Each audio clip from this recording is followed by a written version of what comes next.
Kicking off the list at number 10, the Old Arnold Estate. If you're a horror fan like myself, then part of you probably wants to visit this Conjuring house. I don't know, like 10% of me wants to peek in. Or Ed and Lorraine's Museum of Horrors. I think I'd rather go there. The house in the film looked a lot fancier than it did in real life. It was more cinematic and they made it look even more creepy as a property in general, but that's what happens when you have millions of dollars in your budget. You're trying to make a more memorable horror film too. Now this is the real house. It's referred to by the parent family as the Old Arnold Estate, and it's located in Harrisville, Rhode Island. On the real property, there's a barn to the left of the house, so I have to say, the original kind of seems way scarier than the movie. I don't know, barns creep me out. A lot of spiders. Aside from paranormal horrors, the parent family also had to deal with financial ones. When the family did live there, a pipe burst and flooded their business, so they had to sell more than 85% of their new land. Number 9, witch history. The Conjuring film, the main plot here of course is a witch named Bathsheba Sherman, and it's haunting the grounds, or the house. It's a wickedly evil spirit, and the real Bathsheba was born in 1812. She married a Rhode Islander named Judson Sherman, and they had 4 children. Also, apologies if I'm saying her name wrong, but I'm kind of okay with that. I don't want this to be like a Beetlejuice situation where she just pops up randomly and just pukes in my mouth. Herbert Sherman, her firstborn, arrived when she was 37 years old. He lived a long life as a farmer, and he grew old and all that jazz, but the other 3 children that were born afterwards, there's barely any information about them at all. Julia, Edward, or George. The mother, the witch, passed away on May 25th, 1885, 4 years after her husband did. Now there are stories that her body turned to stone when she died, or it was some sort of paranormal form of paralysis, because of course over time these stories change. It's like the longest game of broken telephone. Obviously a few things here are fake, but what the parent family did find was the beginning of something very real. Number 8, Bathsheba's gravestone. The grave of the witch was found alarmingly close to the parent family's new home, right on the property next door. Her resting place now is in the cemetery right across the street from the fire station near downtown Harrisville. So if you're ever visiting Rhode Island and you want to maybe, I don't know, be possessed by a witch, throw that in the GPS. Enjoy, and also, good game. They didn't initially think the strange happenings were because of a witch gravesite, obviously, that's not where their mind went to first, but that's when Ed and Lorraine were asked to help out, and they knew right away that it was, well, the witch next door. Number 7, the hauntings begin. The initial incident happened a few years before the paranormal investigators were actually called in. Carolyn, the mother, she was laying on the sofa, and then all of a sudden her leg muscle started to have a spasm. Her calf was in this immense pain. She had no idea what was happening. It was out of nowhere. Then when she looked down at the ground, she saw this puddle of blood. She got stabbed by something. It was a very small puncture. And no, if you're thinking it was a bee, it wasn't. She looked and looked for a sign, anything to hint to what just happened, and she couldn't find anything. Also, it was a perfect circle. Carolyn described it as if it was a large sewing needle that went through her skin. Ouch. And in true witchy fashion, the parent family also had broom problems. That's right, the broom would go missing or it would move place to place. And even more strange, Carolyn would sometimes find piles of dirt in the middle of a recently cleaned kitchen.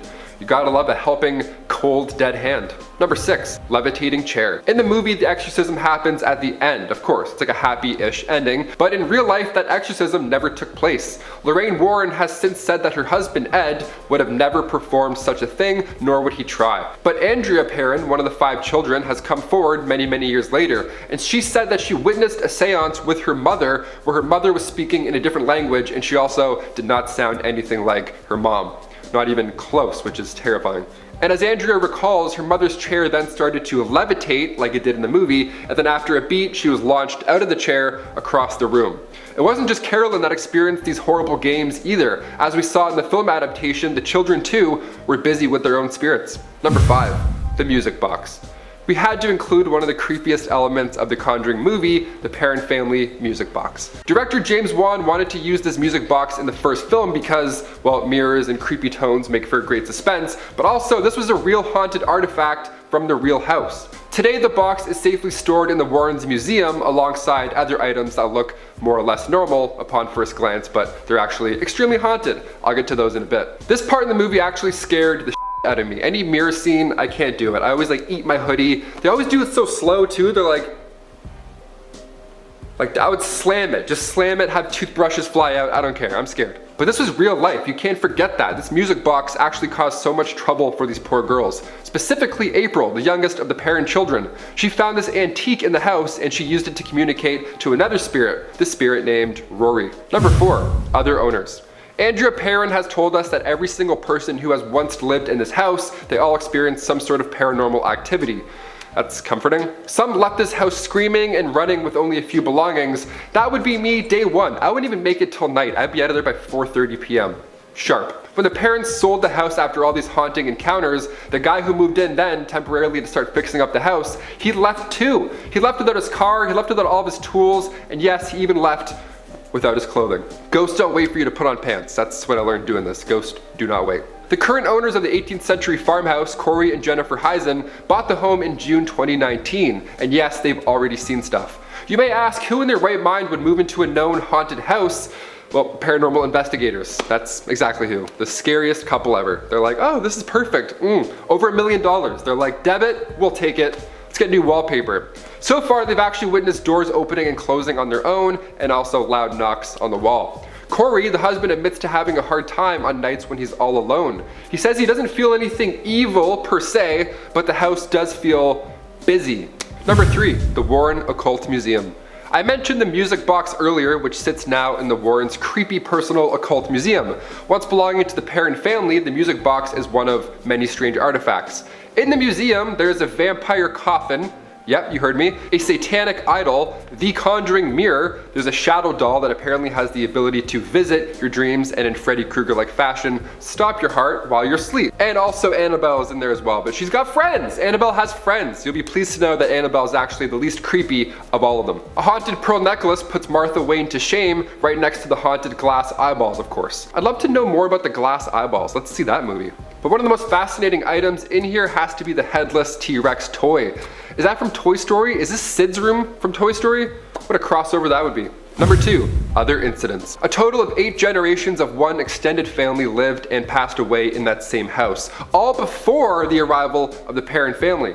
Andrea has been quite vocal about the happenings, and to be fair, if I had a fraction of her childhood, I wouldn't shut the up. That sounds like an insane time. I would never sleep. She also confidently states that a lot of those souls never left the house. The Black Book of Burryville, which already sounds creepy, was the town's public records book at the time. And on the property there, it stated that there were 2 hangings that took place.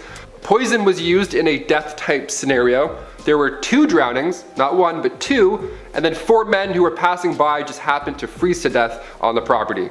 Andrea has a book, it's called House of Darkness, House of Light. So if you're curious to read up on more of these happenings, go right to the source herself and support. Finally, number 1, a photograph of Bathsheba Sherman. You always see those UFO videos and they're filmed with like a BlackBerry curve. It's absolute trash, it's like 420p, it's horrible, not convincing at all. Not even, no zoom, no effort, just Cloverfields.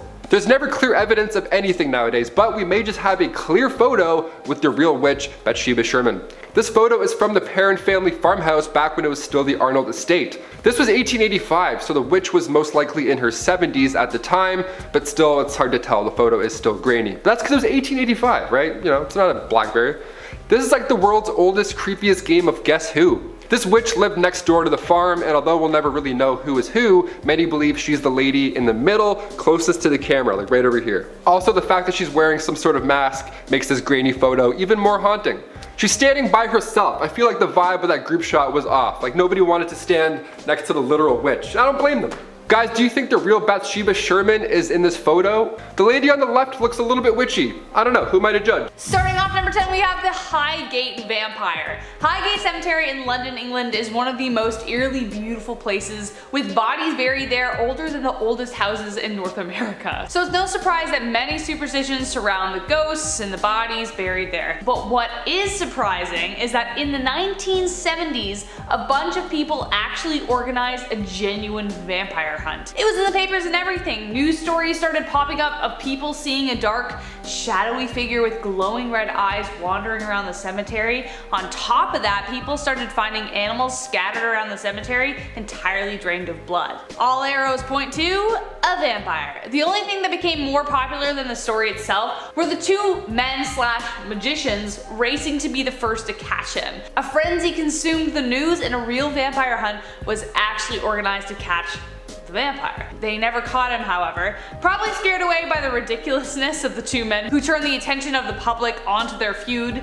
Still, the scariest part about this story is that even without the media frenzy, no one could explain the sightings. In our 9th spot today, we have the Redhead Murderer. This is the name given to a serial killer who, to this day, has not been caught. Basically, in the 1980s, this individual targeted and killed 11 red-headed women across highways in the South and up to Pennsylvania. Now, this person knew what they were doing because each kill was different, so it made it incredibly hard for police to make a profile of them. Like I said, to this day, no one knows who was responsible for these deaths or even why they targeted red-headed individuals. Their main suspect, though, was a truck driver named Jerry L. Johns. He was never convicted because there wasn't enough evidence to pin him to the murders. On top of that, he passed away in 2015, so this case will probably never get solved. And if Jerry wasn't behind this, then that means that the murderer is still out there to this day, maybe just waiting to strike again. In our 7th spot, we have the sailing trip gone wrong. Imagine going on a nice sailing trip with friends when all of a sudden your boat capsizes in shark-infested waters. This is exactly what happened in 1982 with friends Deborah Scaling Kiley, Mark Adams, Brad Kavanaugh, Meg Mooney, and John Lippeth. They all got on a yacht and planned to go to Florida from Maine for a great time. But on their way there, they got hit by a huge tropical storm and their boat capsized in the middle of the Atlantic Ocean. Meg ended up getting a big slash on her leg, which attracted a number of great white sharks. Their boat was soon surrounded by hundreds of these sharks. Over the next 5 days, 3 of the crew were eaten by these sharks. Going that long without food or water started to drive them insane. John and Mark started to drink seawater because they were so desperate. But that combined with the alcohol still in their body made them hallucinate. It got so bad that the two jumped into the water. John said he saw the shore and was going to swim to it. He was the first to get eaten by the sharks. The next was Mark. He jumped in saying that he was going to go grab some cigarettes. Brad and Deb were the only ones to make it out alive. This experience must have been terrifying for them. We are now at our 5th and halfway mark with the bear attack. In October of 2003, Timothy Treadwell and his girlfriend Amy went out on a camping trip together. Now, they weren't novice campers. Timothy had camped out in several Alaskan parks before, but this time would be their last camping trip ever. On October 6th, they were attacked and killed by a bear in the middle of the night. Apparently that day the two had seen a couple of bears and were taking photos of them. Little did they know that later that day they would be killed by one. The scariest part though is that this attack was caught in a recording from his wildlife cameras. I listened to it and it is horrifying. In the recording you can hear Timothy screaming and panicking as the bear attacks him. You can also hear the bear growling and grunting as he attacks. Towards the end of the recording you can even hear Timothy being dragged away from the campsite by the bear as he screams in pain. A couple of days later, their remains were found buried by the bear near the campsite. In fact, in a mound of dirt, some fingers and an arm were found sticking out.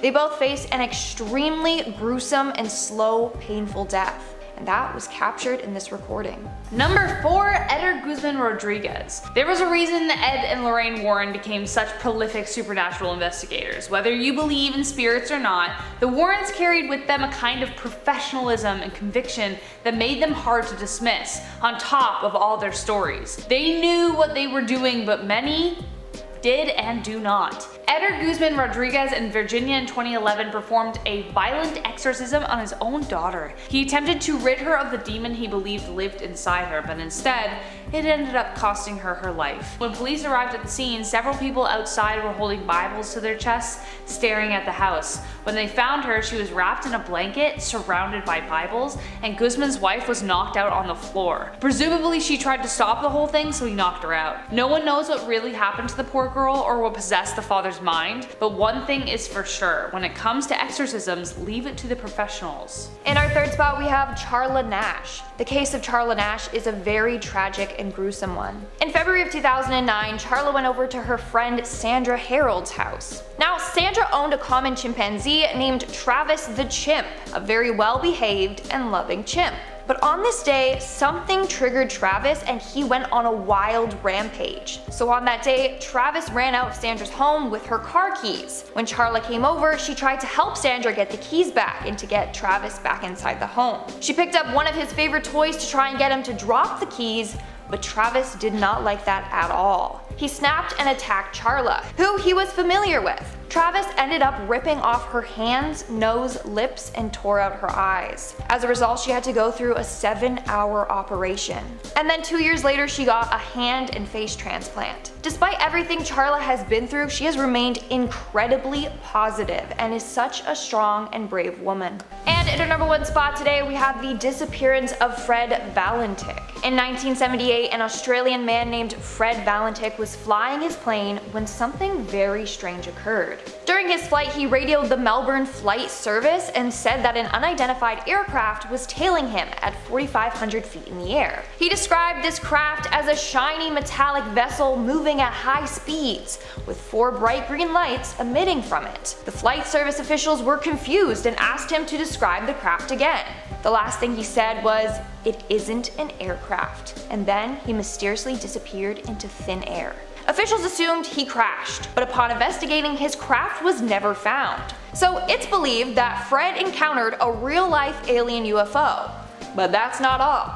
The same day, a farmer in the area said that he witnessed a 90-foot craft hovering above his farm. And Fred was a believer in UFOs. So, did he actually get abducted by one, or what? This makes me feel really icky. At number 8, we have the 7 dead soldiers. It seems that during the Perron family's time at the home, a particularly nasty spirit began haunting 8-year-old Cindy in her bedroom. The apparition reportedly was childlike and repeated over and over again that there were 7 dead soldiers buried in the wall. Honestly, really creepy. Rhode Island, where the house is, was once the battleground between British, American and French forces in the 1778 Battle of Rhode Island. Now, this battle killed 68 people and left a further 68 missing. The house, as you may or may not know, was established in 1736, so perhaps the soldiers buried here are from the times of conflict seen in the eastern New England states. Coming in at number 7, we have the bangs and the shakes. The most common occurrences in the house are said to be banging doors and objects shaking of their own free will, at times even the house shaking. Now, the Perron children said that they would be awoken to spirits shaking their bed, and occasionally they'd wake up to the odd hair yank or leg yank. Not nice. The new owners of the home have also reiterated that the house does indeed shake. Now, an earthquake in Rhode Island is pretty unusual but not unheard of, although it seems that this quake only affected the Harrisville farm. Coming into number 6, we have the Phantom Flies. In Andrea Perron's book, she wrote that the house would be suddenly and inexplicably infested with flies at strange times. She explained that the houseflies would appear deep in the middle of winter. Flies, of course, are far more common in the warm, humid months of the year, and for those of you familiar with the harsh winters of New England, it certainly isn't the climate there. Andrea referred to these flies as the devil's pets, and she claimed that there would be so many of them that they would form little fly clumps, which sounds horrifying. In her book, she wrote clusters of them would huddle together as if plotting the next move. She claimed it was far more than an infestation. She said it was a manifestation. She added that, strangely, the flies would disappear as soon as they appeared. When the Warrens arrived to investigate the house, Lorraine claimed that the flies were actually there with a purpose. They were an omen, a harbinger of evil to come. Blimey. Next up, we have the uninvited guests. What are you realistically more scared of? Ghost intruders or real intruders? In America, a place of guns. The whole Conjuring saga deals with unwanted spirits. It turns out the owners before the most recent were utterly plagued by creepy fans trying to catch a glimpse of the supposedly haunted house. Former owner Norma Sutcliffe spoke out against the intruders. She said the biggest fear is every day that we live with the fact that we don't know what may happen. She said that she received calls in the middle of the night and threats that people were going to burn down her house because of its full evil. Norma claimed that she did not believe the house was haunted and had lived in peace in the property since 1987. That peace was disturbed when the Conjuring movie franchise shone a light on her home. Speaking to Inside Edition, Norma said, "They think they have a right, and that makes me so angry. We no longer have any sense of peace. No privacy is totally gone." She also claimed that strangers have pulled down her fence, which is a lot to deal with. Coming into number 2, we have the Seance. One of the scariest moments in the Conjuring movie is the seance in the basement. It seems that this is based on the real life event when Ed and Lorraine Warren visited the house. Andrea speaks about it in her books, and she's also spoken about it in a number of on-air interviews, including for San Antonio Living in 2014. She said that the real seance took place in the dining room and was much scarier than anything shown into the movie. There was a seance that happened when the Warrens were in the house with you. What happened during that seance? It was far more intense than anything that they could have portrayed on film. Andrea said that the medium accidentally invited something nasty into the home. Inadvertently opened a door that they could not close. The medium invited the spirits in, and with them came something which attacked my mother. Andrea continued by saying, "Whatever attacked my mother was not of this world. It spoke through her in a language that was not of this planet." Terrifying, right?